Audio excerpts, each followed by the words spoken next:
Thank you, everyone. We will be bring the meeting back to order, and we will continue with item R6, which is a presentation to look at the Friends of Intermountain Library's request for a library in Bernie. And we're going to start with you, Mr. Minturn. Good morning, Chairman Modi, members of the board. Pat Minturn, Public Works Director.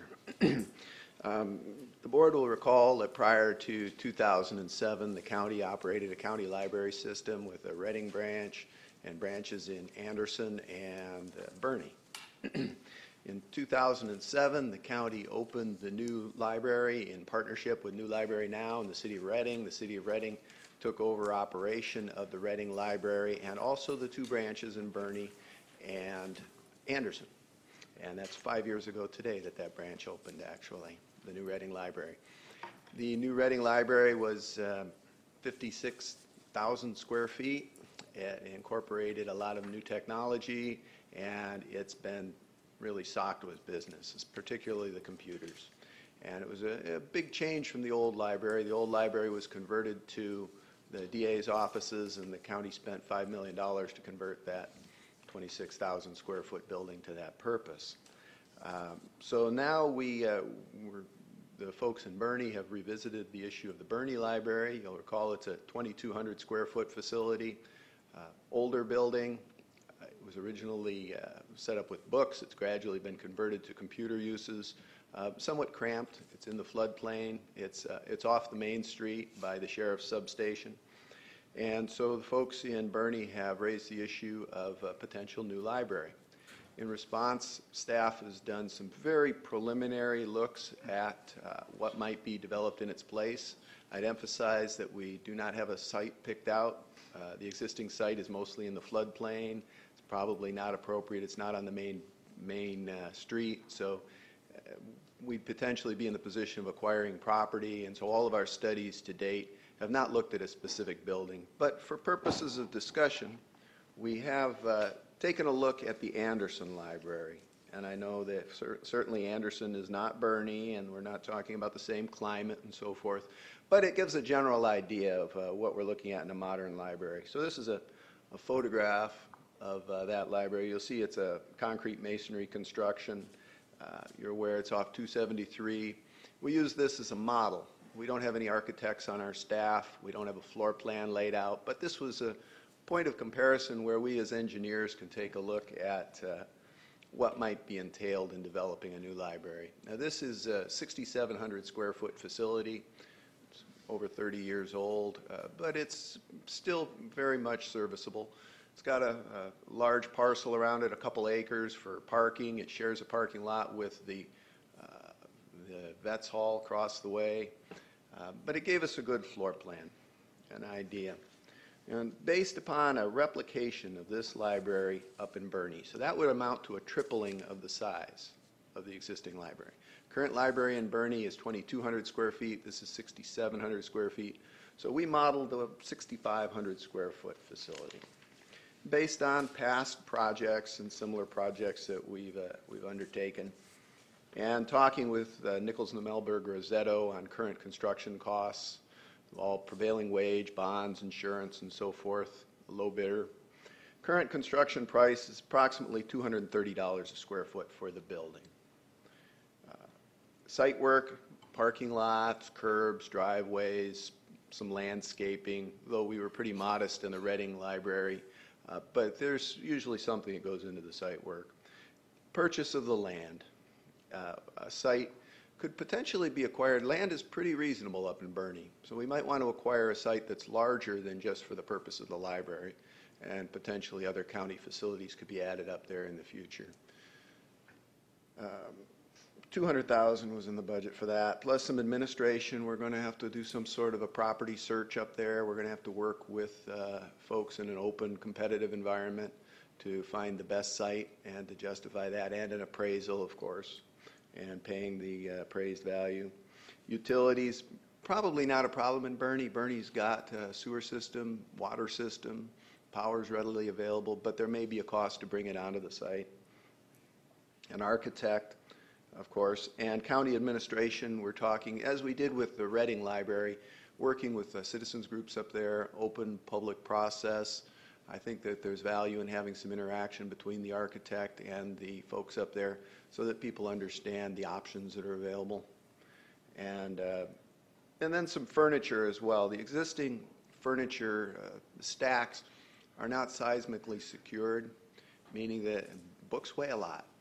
So the problems of an earthquake, potentially we'd be looking at replacing most of the furniture, and also very likely the configuration of the library would change, that you're going to have a lot more computers and you're going to have space for those computers. And you're probably also, for your staff processing area, you're going to have some more administrative area. And then in this, for purposes of completeness, we threw in an opening day collection of $250,000. You'll recall that the Reading Library had $1 million opening day collection, and that was something the new library now folks were very proud of and very adamant that if we're going to build this thing, let's put some books in it. And finally, a contingency of $500,000 for things that go on. I would point out that there's no fancy electronics in this budget, and nowadays electronics are a big part of a library, not only for internet access and the computers and upkeep of the computers, also space to accommodate the behind-the-scenes, the work that needs to go on to support those computer systems, and also to keep track of the books. I remember there was a RFID system that checked the in and out books in the Reading Library, and so we may look at some sort of a sophisticated way there too, because when you've got thousands and thousands of books, you really need a fast system to keep track of what book is where. So that concludes my presentation. It brings down to $3.8 million based on a building similar to the Anderson Library. I would emphasize that this was put together by engineers for engineering purposes, and it's not an architectural plan, and I think that there's probably some benefit, if the board wishes to go forward on this line, to bringing in an architect, somebody who can actually sit down and put together a floor plan, because a square foot is not necessarily a square foot. Sometimes an architect can rearrange uses and really get the most bang for the buck. And so staff's recommendation, if the board wishes to proceed, is to bring in an architect and to refine this proposal. So that concludes my presentation. If you have any questions, I'd be glad to answer them at this time. Questions of Mr. Minturn? Mr. Baugh? Thank you, Chair Modi. So if we were to build the Anderson Library today, you're saying it would be $3.8 million? You're saying something similar, but we're basically talking about building that type of space. Yes. Yes, sir. A lot of thought has been shared that your figures are high. And I want you to discuss a little bit for a while the cost of building within a government entity and a county-owned building, and why some expenditures must be there. If you could expand on that a little bit, please. Certainly. Building and the whole process.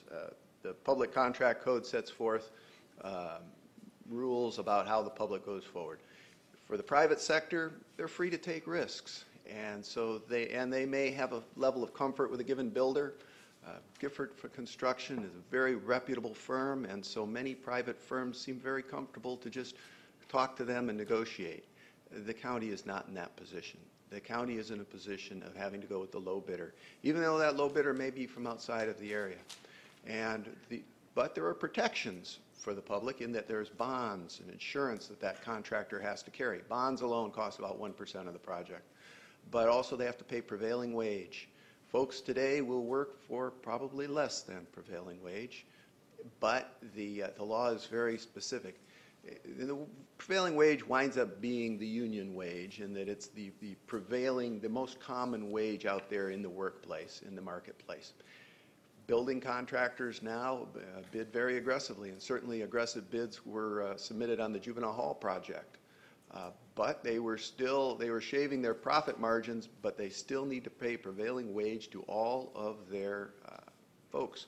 And I'll point out that came in at $300 a square foot. Now that's detention space, but again, it's public space. It recognizes the facts of that you're going to have certified payrolls, that you're going to have a safety program, and all the other aspects. So we go out to bid and we go with the low bidder, even though that low bidder may be somebody from Nevada or somewhere else, but they're free to come here and compete in an open competitive marketplace. And in talking with the architects, $230 a square foot is typically what they're looking at now for what is more or less general office space. A library is not that different from office. You've got less interior partitions, but you've got all the same HVAC, and you've got a lot of public coming in and wear and tear. You need to go with quality furnishings that are going to be able to stand up. That door has to be able to open 300 times a day from people and kids slamming it, and that door needs to be able to withstand that abuse, the furniture as well. So these are the numbers that architects have told us on bid day we can expect, $230 a square foot. The county has a little more discretion in the architectural area in that we get to pick the firm, but we cannot pick them strictly based upon cost. That's actually against the law. Rather, it's based upon qualifications-based selection. So the firms come in, they show their qualifications, they're evaluated based on that, and then the county can negotiate, and certainly the county may and has occasionally broken off negotiations with the most qualified firm. But there are advantages also to having a qualified architect, because the qualified architect protects you from that low bid contractor who is out for change orders and so forth, going through and nitpicking any possible detail in the plans that may not be just so. The county also, of course, in the land cost, the county is required to pay the fair market value of that land and go through an open process and to do appraisals. A very detailed appraisal is typically involved. Utilities, we're going to have to pay for the utility cost to connect to Bernie Water, whatever their connection fees are, and also to bring the lines in. And again, all the work to bring in those utilities is all prevailing wage, bonds, and insurance. And then we go into the furniture, and there are areas where these costs can be skimmed down.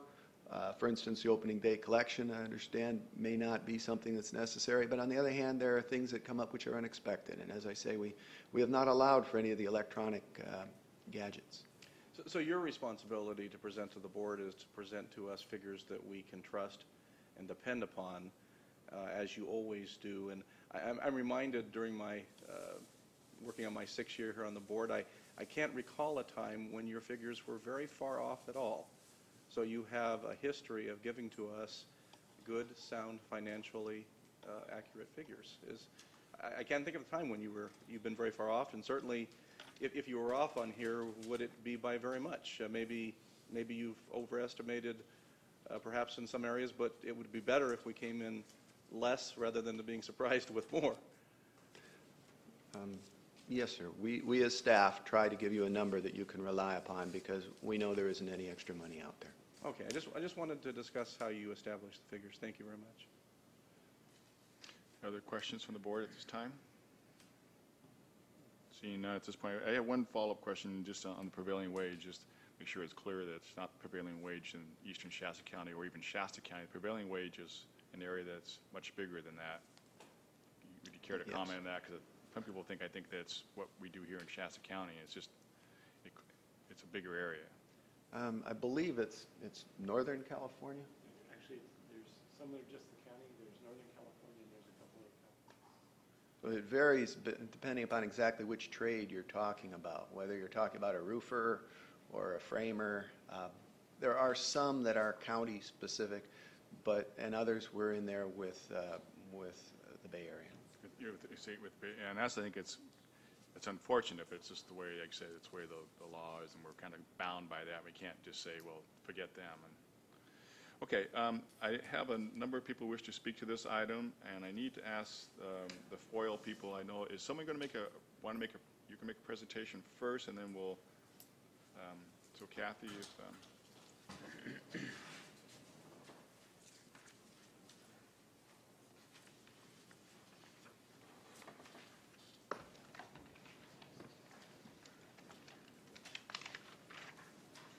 Good morning, Chairman Morning. Bodie, supervisors, and all those in attendance. Thank you for the opportunity to make this presentation. And on a personal note, thank you for proclaiming March Women's History Month. thank you. And you please would give your name too. Oh, I'm getting to that. Good, thanks.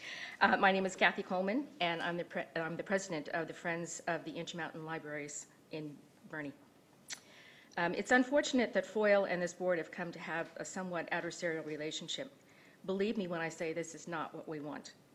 There have been various misunderstandings, misquotes, and miscommunications, that have led to this, but I'm asking that we put all of this, I'm asking that we all put this behind us and move forward. I believe we need to be allies for the betterment of our community, which is ultimately the goal of both your board and FOIL. Because a presentation by FOIL was made to you in 2010, I'm not going to reiterate the reasons that Boerne needs a new library building. I've included in your packet some background information on the work FOIL has done for the library over the past 22 years, as well as a brief description of the services offered at the Boerne branch. I would like to take a moment to expound on the importance of having a library in Boerne. It serves not only the residents of Boerne, but also most of eastern Shasta County, the residents of Montgomery Creek, whom I left off of your notes, Round Mountain, Johnson Park, Fall River, MacArthur, Castle, Hat Creek, and Old Station benefit from the presence of this library. Use of the library increases dramatically in economically troubled times. Many of the residents cannot afford to buy books or computers, so the library is their only resource. As suggested by Supervisor Modi at our March 1st meeting, we launched a campaign to demonstrate the support of the community for our endeavor by circulating a petition. While gathering those signatures, it was surprising how many people specifically mentioned the need for a new and larger facility for the children. I would venture to say that the recreational and educational benefits of a library may also help reduce crime, thereby reducing the impact on the Shasta County correctional system.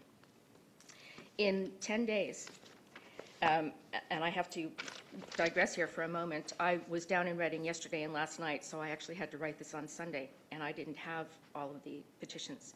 I am very happy to say that in 10 days, we collected just over 1,500 signatures, as requested. That's outstanding. Thank you for doing that. Thank you. And this was with a very small cadre of volunteers, so I am very proud of all of them. I come before you today to ask that we can move forward with plans for a new library in Boerne. As reported to us on March 1st, your original plan for a consolidated county facility is not feasible at this time due to the weakened economy and fragile financial status of both the state and the county. That is why we'd like to work together with you to offer our help and suggestions for the most economical way to achieve our goal. We'd like to present two possible scenarios for a larger relocated library in Boerne. The first is the former Lyons Pharmacy on Main Street. After spending $5,000 on an engineering report of this structure, FOIL learned that the major obstacle to its use is its location in a floodplain. I've been told that Caltrans did some major work in several Boerne locations, including the installation of culverts in an attempt to rectify the problem, which may have altered the floodplain. I wonder what is the feasibility of the county updating the floodplain maps in hopes that the modifications may have already been made to turn this site into a feasible option. This would not only benefit the library, but all of Boerne by eliminating a large empty storefront, as well as attracting people to a useful destination on Main Street. The second option, should the first one be cost prohibitive, is a new structure. On March 1st, Pat Minturn presented to us an estimate, which you just saw, for a new Intermountain library. I spent quite a bit of time last week researching ways to reduce this estimate. First and foremost, the cost of the land and the building itself will automatically be slashed because we are now looking at a standalone library without the need to accommodate county offices. A facility to house our books, computers, etc., plus a meeting room available for community use could be housed in a 4,500 square foot building on a piece of land 1.5 acres or less. We called a local commercial contractor who quoted a prevailing wage of $200 to $225 per square foot, which includes minimal site work, foundation, and a turnkey operation. We would very much like to do what we can to construct a green facility, to set an example of responsibility to the environment, as well as to save money over the coming decades. Excuse me 1 second. To that end, I'd like to suggest the use of structural insulation panels, also known as SIP. I spoke with several SIP certified contractors. The highest price quoted was $200 per square foot. These panels require a much shorter construction period, saving 1/3 to 1/2 the cost of typical construction. Additionally, savings are incurred for HVAC because of the substantial insulation factor. According to both PG&E and the Boerne Water District, utility connections should be no more than $20,000. The above-mentioned SIP building can be fully designed and engineered by a qualified contractor, reducing architectural costs to less than $30,000. County administration costs would necessarily be decreased substantially because of a shortened design and construction period. Furniture, fixtures, and equipment, plus the opening day collection figures, could also be greatly reduced because of the funds that FOIL has set aside from their memberships and fundraisers for this purpose. The contingency cost, according to every contactor I spoke with, and all with experience doing government entities, should be no more than 5%. Consequently, we should be able to buy property and build a new structure for under $1.5 million. Now, I understand that the government figures are always higher, but I'm hoping that we can meet somewhere in the middle, perhaps. We are researching grant opportunities to supplement county funds that you would allocate. As you know, we can only apply for matching grants after receiving a commitment from you. In summation, we're all well aware that your goal is to serve the community of Boerne by distributing windmill dollars prudently. We would ask that you consider the support of the Boerne Library project shown by the community in meetings held over the last several years, in letters of support, and there are copies of those in your packet, in the petition signatures, and in the presence of my few supporters and the absence of the many that wanted to come but couldn't because of the weather. FOIL is eager to move forward in partnership with the Board of Supervisors on this project that will have a positive and lasting impact on the Intermountain community. Thank you so much for your time and attention. Thank you, Kathy. Next, Tim McCammon.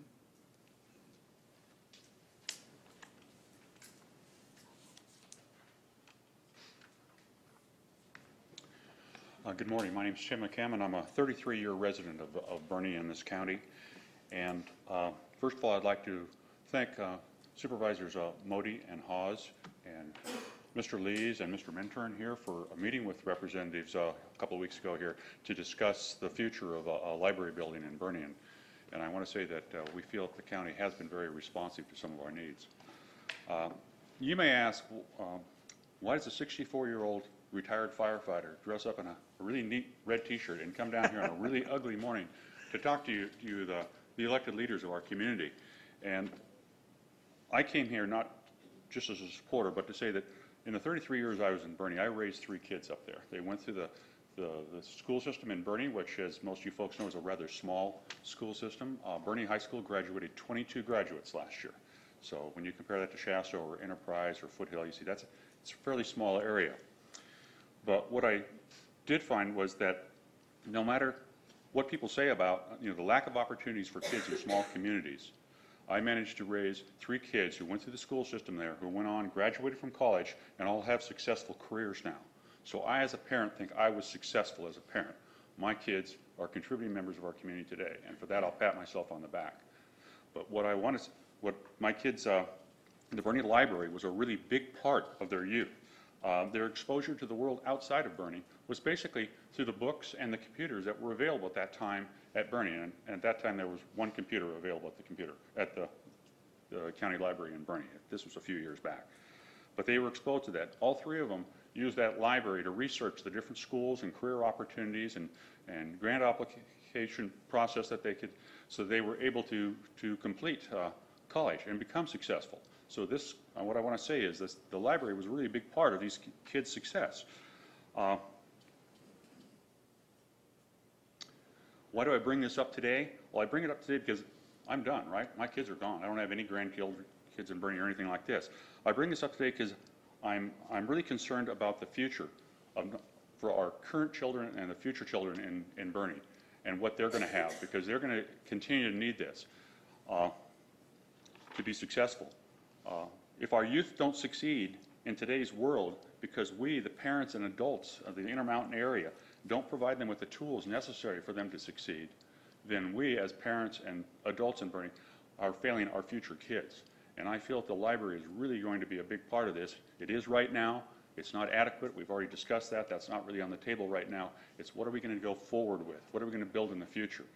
We have an opportunity here today and in the next few months and years to improve what we have up there, and I'd like to see that for those kids. Thank you. Okay.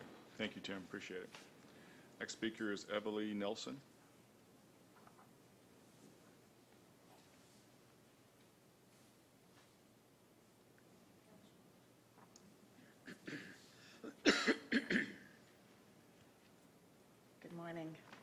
name is Evelyn Nelson. Compared to them, I'm an old-timer in Boerne. Been volunteering for a long time. And one of the things on this report today calls about for studies. That word scares me to death. In the early 90s, I watched the AL money be spent on studies. They studied it so much that there wasn't any money left to do anything. So I'm hoping that with studies that you do, you won't get into the principle that if you do anything, you'll just spend the interest that's hopefully accruing on this. I spent the last 2 Saturdays and 1 Sunday in all kinds of weather standing in front of Safeway, asking people to sign a petition for the library. I'm really proud to say that over 90% of the people that we asked signed the petition. And they also encourage us to keep going, that they know the need for a library in Boerne. There were only 2 people who said no. One of them wanted the money spent on mosquito abatement in Castle, and the other gentleman wanted the money to be spread out with all the organizations in Boerne. With that kind of support from our community, it gave me renewed energy to keep going on this project. To let you know about the use of our Boerne library, a lady went in a couple of weeks ago and wanted to get a book. She was number 40 on the wait list for that book. Our libraries are being used, and I really encourage you to keep going on this project and looking into getting us a library that's more accessible and larger so that our community and our children have a library to use. Thank you. Thank you, Everly. Appreciate it. Next speaker would be Sheriff Tom Brisenko.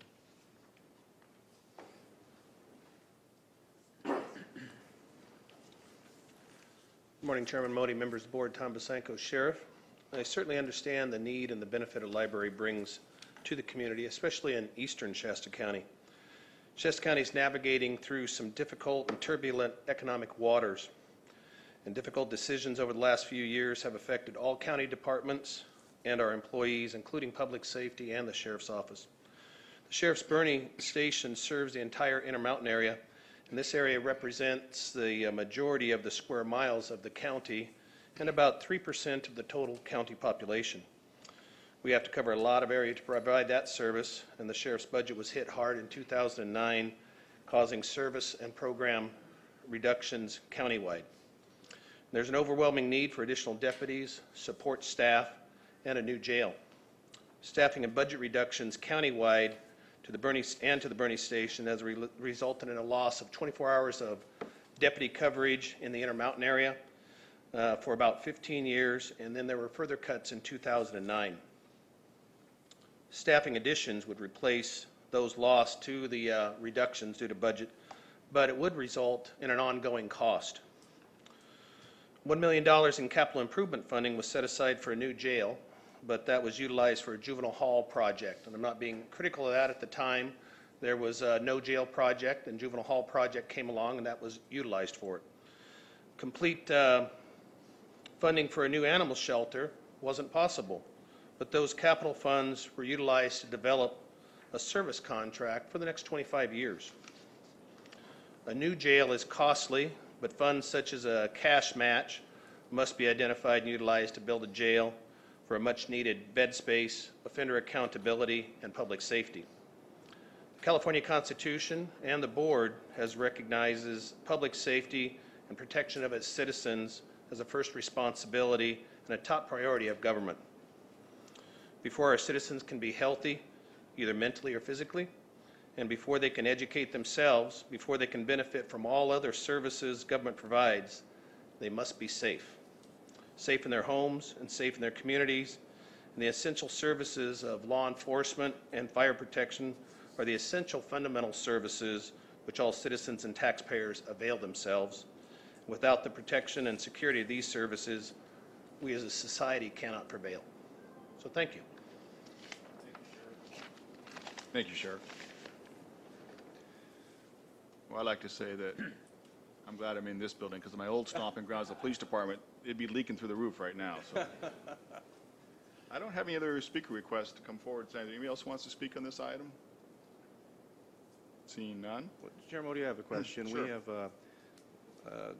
another report Well, I was titled gonna- A I was New gonna- Proposal. Is I that? was going to get to that. Okay, thank you, thank you. Perhaps Mr.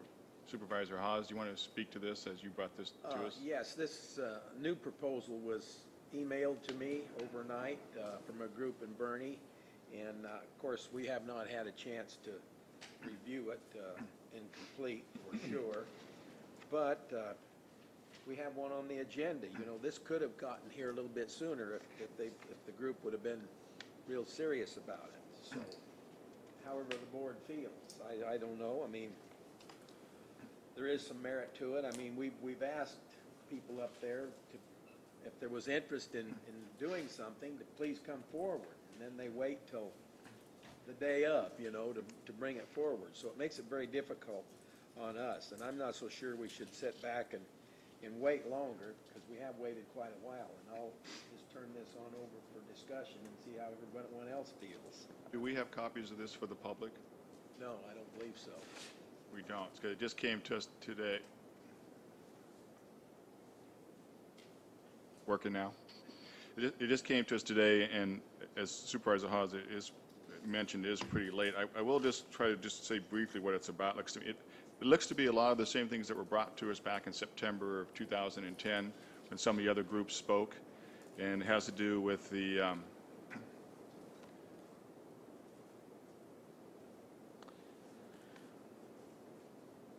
one group wants to purchase a 28-acre parcel from the Forbes McLeod Railway Company. Talked about being the end of a trail and a trailhead. There's another one here for the Chamber of Commerce to own and maintain park and museum areas and arrange for volunteers to care for the museum. There's a 5 acres on Black Ranch Road, which would be deeded free and clear to the Bernie Fire Protection District for a new fire hall and training center. The existing fire hall, it's a public facility on Main Street, could be purchased, a public facility on Main Street could be purchased and leased by the county for a new library and county offices. And they give some cost estimates and things like that. But I remember some of these were before us, I believe, back in September. Mr. Lees? Thank you, Chairman Modi. Because this was just handed out this morning and not a part of our agenda package, I would recommend that we don't go into any discussion on this, that if it's something that wants to be discussed as a board, that we actually bring it back and be able to provide it as part of the agenda packet so all members of the public can receive it. Yeah, I agree with that. I just wanted to just give a brief overview so people just knew what was handed to us, but I agree with you. Since it hasn't been provided to the public and not unique to us in timely fashion, it'd be kind of hard for us to have a big discussion on it. Can we at least say who it's from? I don't find a name on it at all. Well, it was emailed to me by Pat Thomason. Pat Thomason? Thomason or? Thomason. Thomason, okay. From Bernie. And Joe Studeneka is part of this. Remember, he came and testified before. Okay. But like I say, we have one in front of us, and we've been dealing with this for quite some time, so it'd probably be prudent to move along somewhere here. I agree. Mr. Minturn, you back over to make some comments or to answer questions, or did you want to? To answer any questions or whatever the board may choose. So I'll look to see if the board has for discussion on this item. In fact, maybe just back up briefly, Mr. Lees, if you just give us a very brief synopsis of, because I've gone back and looked at literally looked at all the meeting tapes from the September 2010 meeting, and it was mentioned, when we got to the end, it was a little bit confusing on the different motions that were made, but clearly at the end, there was a motion made and approved by the board to set aside the money at that point, and to look at developing a strategic plan for the area up there to see what we might do and to see what viable projects would be brought forward. Obviously, up until today, no one's brought any project forward other than the Foyle Library Group. They have obviously been in constant contact with us over the last year and a half over this. So we'd like to maybe just give a brief of why we didn't proceed much further with the plan because of the funding. No.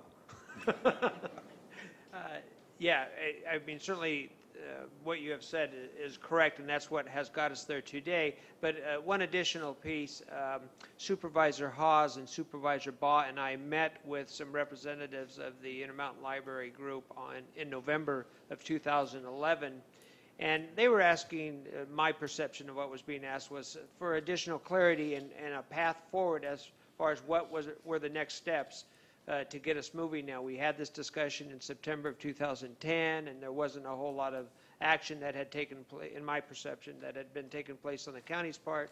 The rationale behind that was, although out of that September 2010 meeting where there was an indication to go forward on developing a strategic plan with the potential of county buildings and co-location, things like that, because the economy continued to hurt us. The departments were actually getting smaller and smaller, and the need for them to be in another building did not exist, so no strategic plan was developed. So in November of 2011, when we met with them, they really expressed a desire to bring this back, have it forward, and let's get moving on this library. And so that we had originally scheduled the meeting for January, and there's some weather issues and things, so it was postponed till better weather. So that brought us here today. Now, just to clarify, as far as what's been done with the money that was set aside or identified as community benefit money, it was $1 million, and there was also an indication that there would be $100,000 annually for a next certain period of time. The money that we have not touched that, except for in September of 2010, we did authorize the expenditure of $100,000 from that fund to go to the Bernie Chamber, and that was done. Now, since then, we have also received 2 of the $100,000 payments, and we have put, for better terms, a fence around those funds, have not touched them, and so we have $1.2 million in that fund as it sits today. Yeah, and okay, I just want to reiterate that the plan back then, the hope back then, was to look at a joint county facility, including library and other county departments, and to make a kind of a one-stop building for all the services up there. But as you mentioned, clearly the economy has made that very difficult. The county, quite frankly, as we know, doesn't have the money to build a large facility or a facility up there to house all the departments, and so we've just chosen to step back from that because we have no other options. But so that, and that's in our discussion with the FOIL people actually on March 1st, was the desire then to proceed forward with a facility just for the library, because obviously the county isn't going to be able to do anything further. And I thought that was a great discussion we had, and bringing thus this meeting today. Okay, Mr. Haas. Shouldn't we just have 1.1 if we already spent 1? We've actually received another $100,000 though for this year. It's already come in. So, Mr. Keough. Thank you, Chairman Modi. I'd be pleased to share my observations. Please do. Ladies and gentlemen, it's been my experience that all of us are supportive of public libraries. All of us see the benefit of those libraries. We need only to look at the success of the Reading Library to realize the efficacy of public libraries.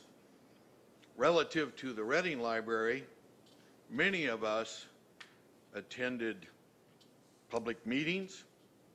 Twice we went to Sacramento to make our case to the folks down there, and many of us contributed time and money to the success of that library. It is incumbent upon this board, in my opinion, to establish priorities for the expenditure of discretionary money. Now, we have heard this morning from Mr. Lees about the dedication of resources and the limited funding available from the state of California. And we're looking at difficult times. We have also heard from Sheriff Pasenko just this very morning about the need for increased public safety resources. I believe there is not one person in this room this morning that would not agree that the top priority for our community is the expenditure of discretionary funds directed at public safety.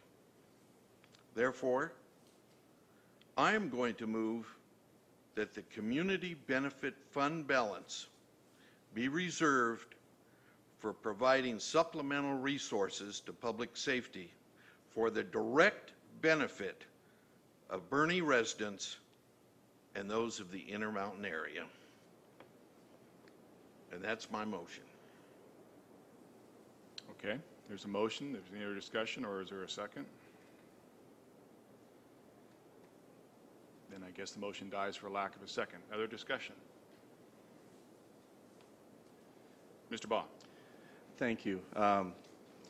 Actually, Supervisor Kehoe, it's a discussion I would like to have, but would prefer more discussion on it prior to a motion. I think that there is a responsibility of this government to provide finances for public safety, and the sheriff certainly makes a good case for that.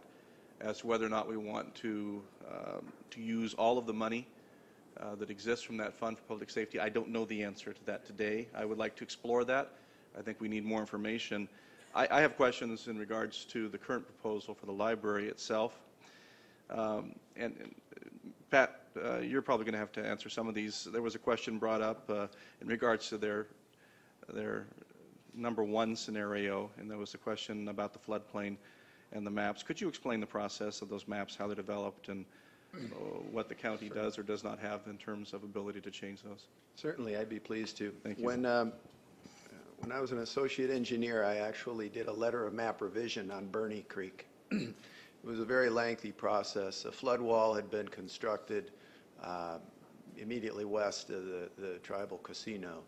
And so the floodplain at that time is evaluated. DWR did that floodplain analysis back in 1980 using hydraulic engineering circular, HEC 2. It's commonly called a Corps of Engineers program. And they determined that that particular flood wall failed. It also determined that much of Boerne is in a floodplain and a floodway. The problem of Boerne is the Pineapple Express.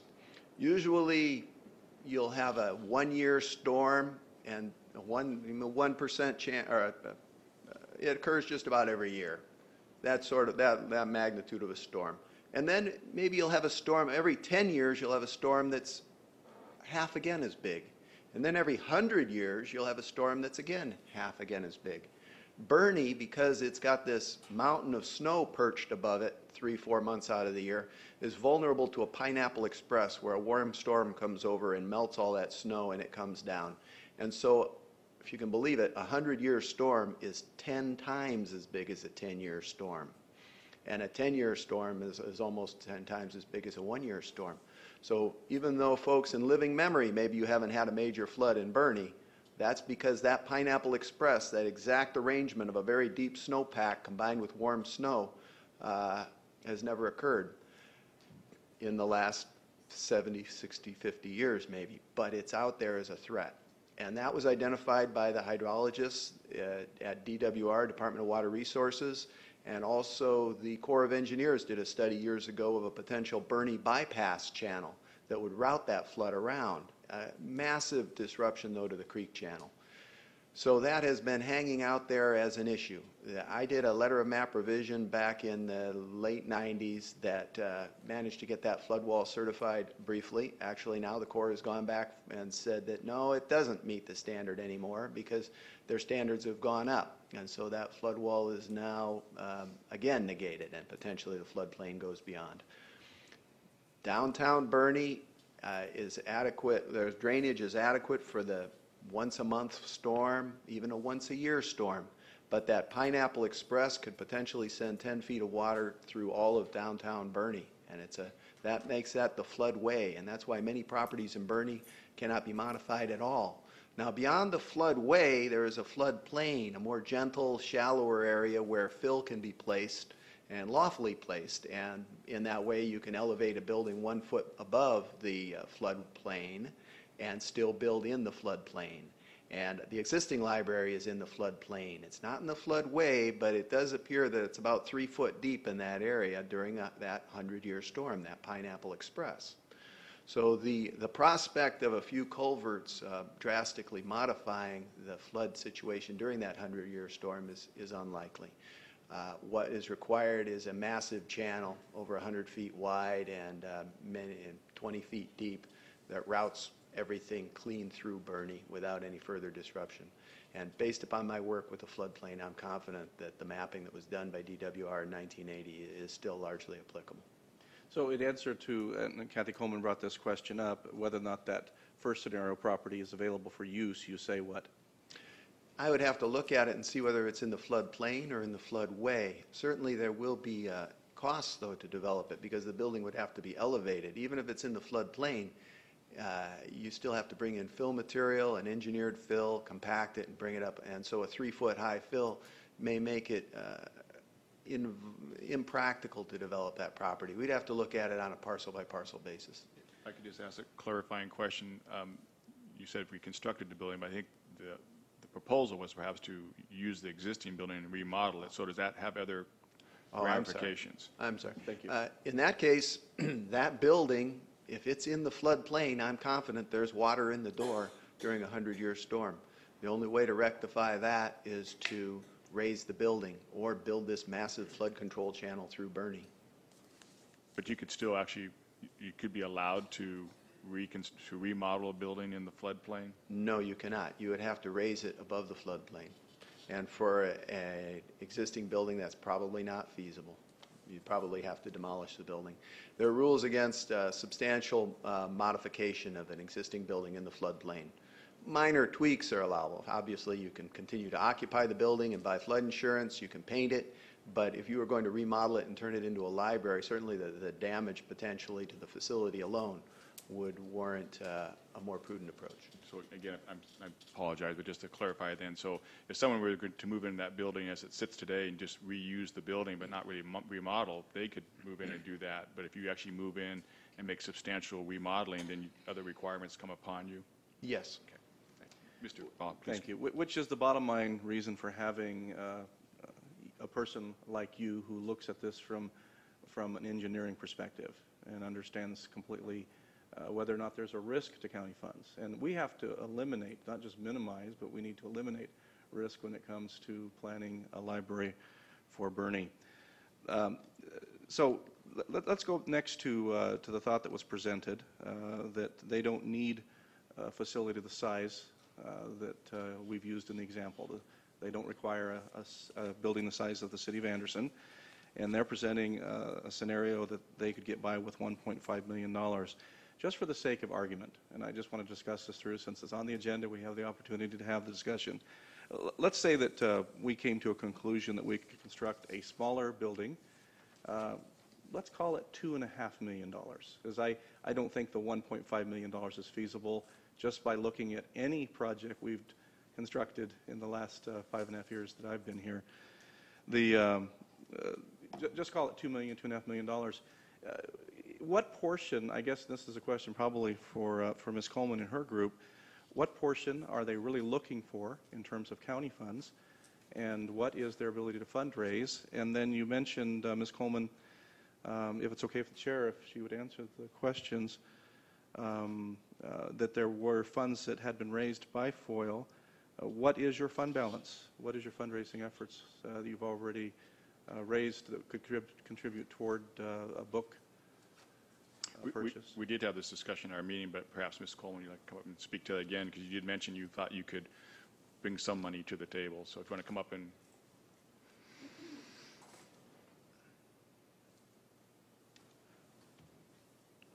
I need to get home and make some cookies to add to that fund. We have, I think, approximately, excuse me, $75,000 that we've raised over the last several years that we were hoping to put towards more books and the furniture and fixtures. And if a building were $1.5 million, if it were $2 million, $2.5 million, or whatever it is, what portion are you actually looking for from the county, and what portion are you proposing to raise funds or seek grants for? We haven't yet started looking for grants because, as I mentioned, we need to have some kind of a promise from you first. No, I understand that. I'm just looking at an overall scenario When we spoke in the fall, you looked for a plan of action, and that's been presented as to what that could entail. Mr. Minturn has presented a 3-year plan from beginning to end, but the overall question of what it is you're trying to build has not been answered. What are you trying to build? What money are you looking for? And what money do you propose to raise yourself? I'm sorry, I'm not sure what you're looking for as far as what we're planning to I build. want to know where the money's coming from. Okay, but you said you weren't sure what we wanted to build. I thought Well, I you had said clarified that. 1.5 million. Excuse me. So just take that. If Okay. you were able to build, I think what he's trying to ask you is like perhaps what size of building, because you had talked earlier about maybe a not so big and less money. Perhaps you're proposing not a 6,500 square foot building, Correct. but something smaller. We're proposing a 4,500 square foot building. and I'm reading that, but Okay. let's say 1.5 million. How much of that 1.5 million are you asking the county for? How much are you proposing to fundraise, and seek grants for? Well, in our discussion with Chairman Modi last a week and a half ago, March 1st, he had indicated that he was hoping that he might actually be able to shake loose about 800,000 for us. That would be terrific if he could, because it would make it so much easier to get the other grants. Yeah, right. And just a little clarification, I said that we would hope that we could contribute some money. It might be 700, 800,000. I don't know what it would Okay. be. I just threw out a number. I Okay. will say, because it's really not my decision, it's the No, board's I decision. understand But that. I will say that Kathy very eloquently said, well, not the whole million, 990,000 would be enough, so. 995 would be Yeah, great. So we don't have a specific amount in mind because it's not up to us. Obviously, we'd love to have the whole million, but we understand that that's not feasible. So as much as you possibly can. I was hoping for 800,000 simply because it would make it that much easier to get matching grants for it. The reason it becomes important to me is very simple. We have a limited amount of funds available. I understand. Anything that the county can do, I think, needs to be leveraged really well so we get more for the money. Supervisor Kehoe has made a good presentation that he would like to see the entire amount of money be used for public safety. The sheriff has made a good presentation that that's the highest mandate of the state and local government to provide for the public safety. So I'm trying to balance those arguments.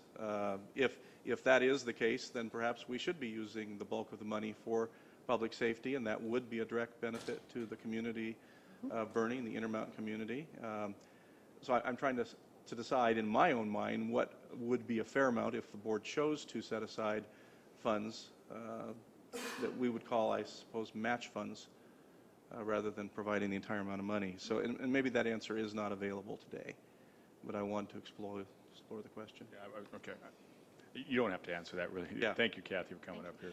And Supervisor Ball, I would just like to respectfully remind the board that the 1.2 million that's there is not the entire amount that's coming in. There's another 1.8 million expected over the next 20 years. So in that hope, we would think that at some point, most of the projects, including the sheriff, could be accommodated. Thank you, Kathy. Thank you. Mr. Lees, you wanted to say something? Can I just ask Ms. Coleman one clarifying question? Did you say you had $75,000 in your fund balance now? That's what you have? I believe that's what it is. Okay, about that? Yes. Okay, great, thank you. I'm not the secretary, the treasurer, so I'm not sure, close. but it's close. Other board members? Then I guess I'll take a shot at it here.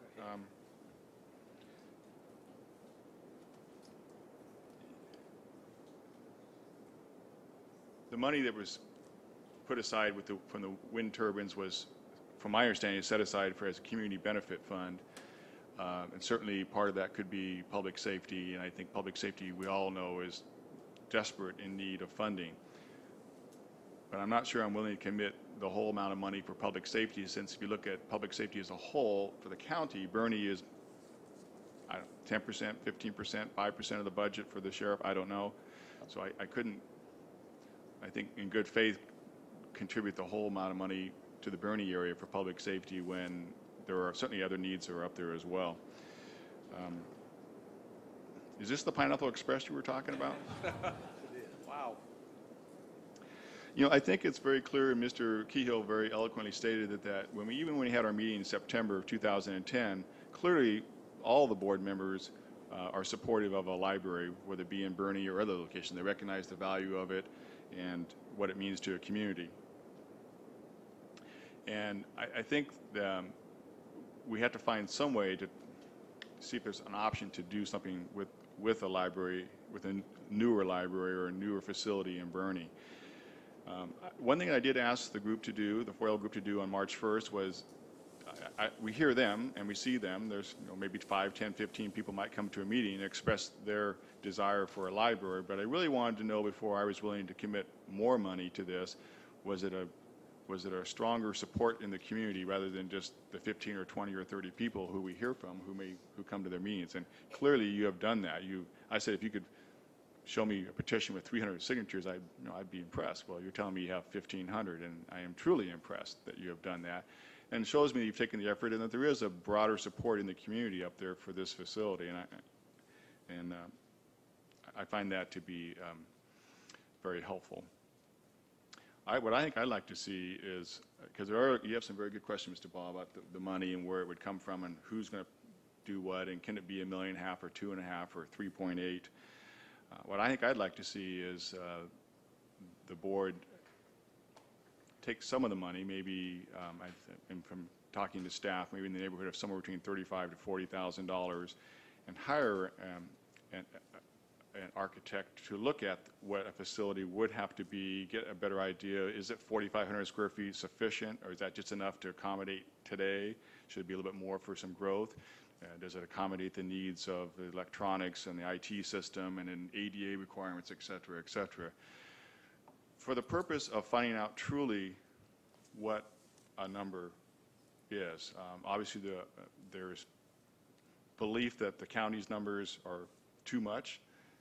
I'm not sure that they are, but I'm willing to maybe have an outside person look at that and tell us if that funding, if that amount of money is enough to build a building or not, to look at alternatives. You mentioned some of these other types of construction that are available. I don't know if that's feasible or not, if it's cost effective or not, but certainly an architect could tell us those kind of things and give us some answers. And then once we get an answer as to what the size should be, and then more realistic, I guess, what the cost would be at that point, see what the board would be willing to commit to that, which would then give the option of the FOIL people to do more fundraising, ask for more grants. Perhaps it's a situation where, and I'll just pick a number out of the hat, pick Mr. Baugh's number of $2.5 million. Maybe if we see that as a bottom line number, then we are willing to commit 500, 600, 800,000, whatever it might be, to the project, and willing to commit that in writing, but maybe be last in.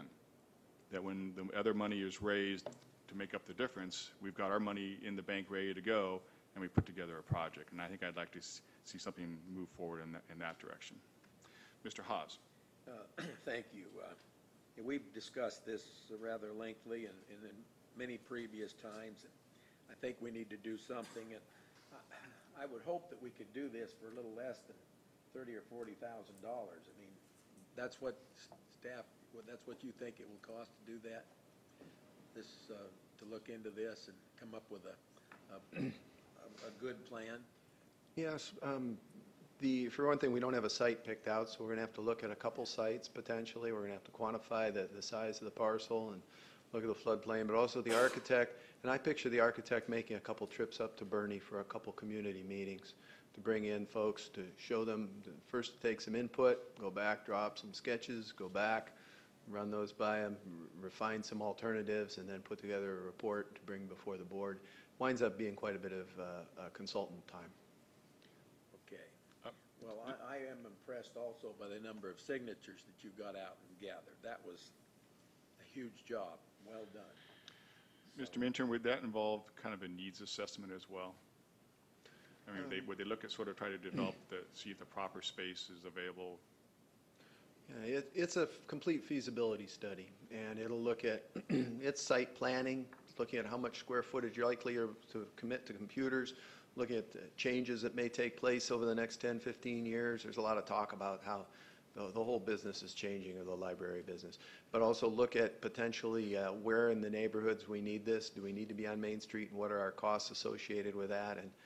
And they might even be able to come up with two alternatives where you've got a $2.5 million alternative and a $3 million alternative, something like that. But that it gets into more money because there are more variables there. Wouldn't all this work have to be done anyway at some point? Certainly, and Yeah. also you'll save time, and when you go out to bid for a consultant in the future, if you've got this study to where you can say, this is what I want, otherwise the architect figures he doesn't know what you want. And I just say that because I want to make sure that it's not just, we're not just throwing out money to do a study, to just do a study, but it is work that would have to be done eventually anyway, so it's not, we'd spend the money on this part of the process at some point. Yes, sir. Thank you. Mr. Hawes. Well, I'm going to go ahead and move approval of staff recommendation then, and we'll proceed with this, and we'll get down the road on it, so. Mr. Baugh? I'm going to second it to get discussion on the table here.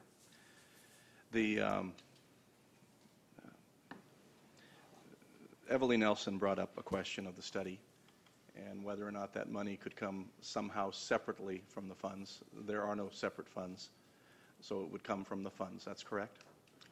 Interest is not accruing anything for us today in this world, as I understand it. For funding, it could come from any one of our discretionary dollar. I mean, we could take it from any. No, I mean, we could, but there is not a large pot of interest accruing on these funds that could pay for it separately. Well, certainly, there are a little bit of dollars. Yeah, it doesn't matter, though. I mean, whether you take the 40,000 from the 1 million, or take it from the 100,000, or take it from the interest that has accrued on that, it's still the same fund. But we're talking about taking it from that same fund, though. Yes. Okay. Yeah. Well, that's the staff's recommendation. That's my recommendation. I just wanted to clarify that. And then I don't know whether or not FOIL has entertained this thought or not, but I would like to make this suggestion. Even if it's something that I understand you may have some opposition to this thought, I would like to encourage you to explore it on your own.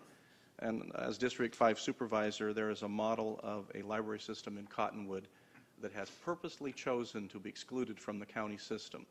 And the reason they chose that is they wanted government out of their business in terms of operating, designing, building, and managing the library system. What they ended up with was a building they completely own, they direct, they manage, and they fundraise annually and pay all the expenses themselves.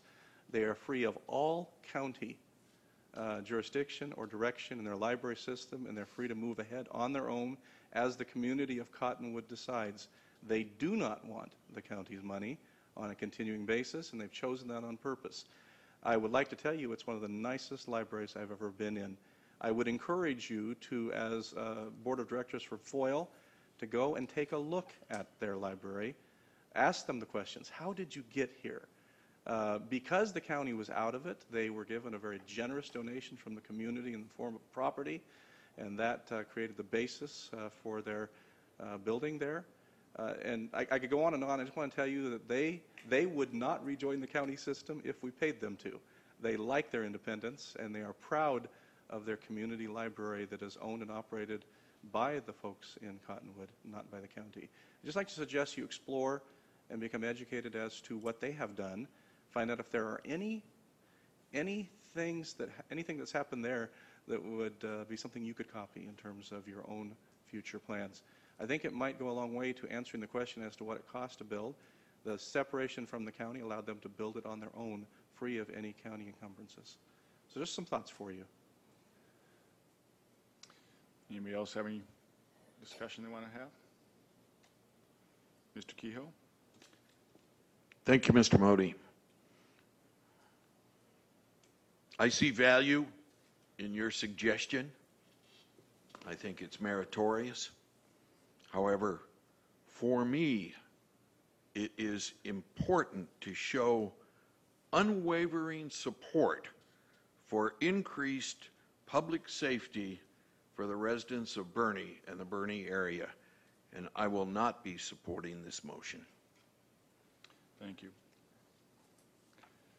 Okay, before I call for the question, I want to just reiterate one more time that what we're being recommended here by staff is the setting aside of somewhere around $30,000 to $40,000 to do the review by an architect to see, to the needs assessment, et cetera, as you described. We're not authorizing or committing or suggesting that we're going to put $500,000, $800,000 towards the library. Doesn't mean we won't, we're just not doing that.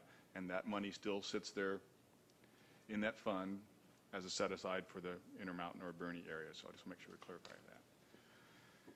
Mr. Baugh? You thought you were going to get away with it, didn't you?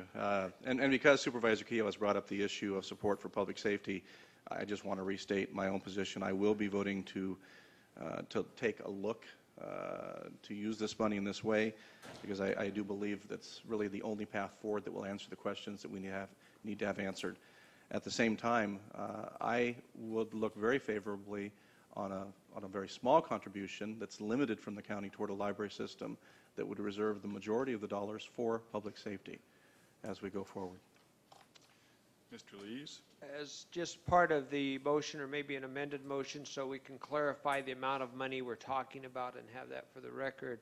And I'm looking for Mr. Minturn's nod on this. Would it be appropriate, and would you feel comfortable with Mr. Minturn if we were to say in an amount not to exceed $40,000? Yes, sir. So I would recommend that the board include that in their motion, so it's specific. That's fine. And it's fine with me. Okay, the maker and the second are both in agreement with that? Anything else? Well, I get the last word. There you go. Because I'm the chair. I agree with Mr. Keough that public safety is and has been and will continue to be our #1 priority in this county. We all recognize that. With that being said, and I'm sure the people in the Bernie area would agree with that, they've also clearly spoken with 1,500 signatures that they want some work done on a library. That's very important to them too. And I would think that they'd recognize that perhaps they are giving up some of that money for public safety for their library facilities. Mr. Haas, you're not going to let me have the last word, huh? We all know that, and public safety is #1. But we all do know that the good library system helps keep some of those people out of the public safety arena. So in the long run, I do believe we end up saving money. So that's always been my belief, and our success in the Reading Library, I think, has kind of proved that over the years. With most of the time, the economy has hurt our image a bit, but that will hurt anywhere when you have a tough economy. So I'm going to be supporting this. Of course, I did make the motion, and I think we're going to start here at a level and find out what we need to do. So thank you. Thank you all. And I will give the final word to the lawyer.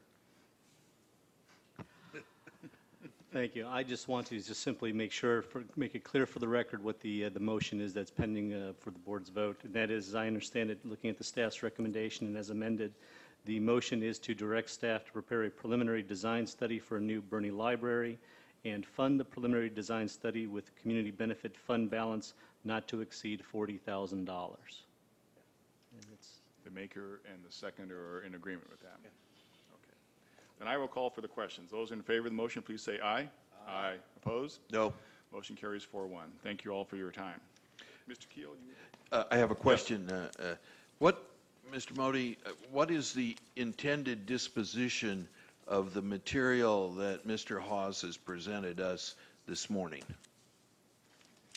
Well, I believe what we do is we try to contact the people who sent this information to see if they want to be on the agenda and bring something forward to us in a future presentation. Okay, very good. Thank you.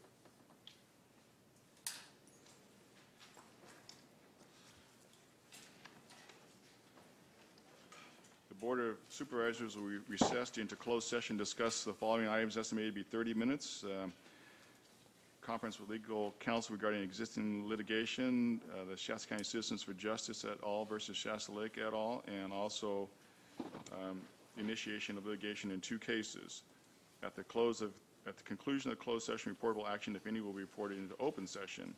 We will now recess, and the Air Pollution Control Board will. Okay. Under closed session?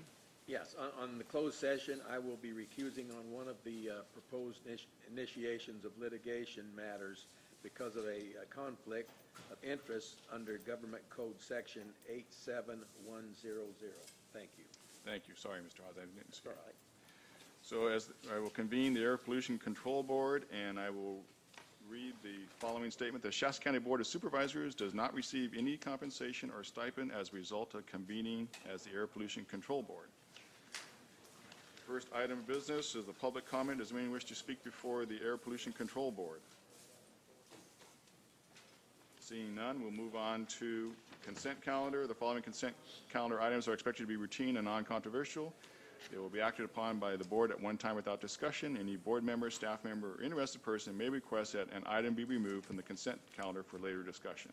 I have no advance requests. Anyone want to pull an item? Move approval of consent. Second. Moved and seconded. Any discussion? All in favor, please say aye. Aye. Opposed? Motion carries. We are adjourned from the Air Pollution Control Board, and we're moving into closed session.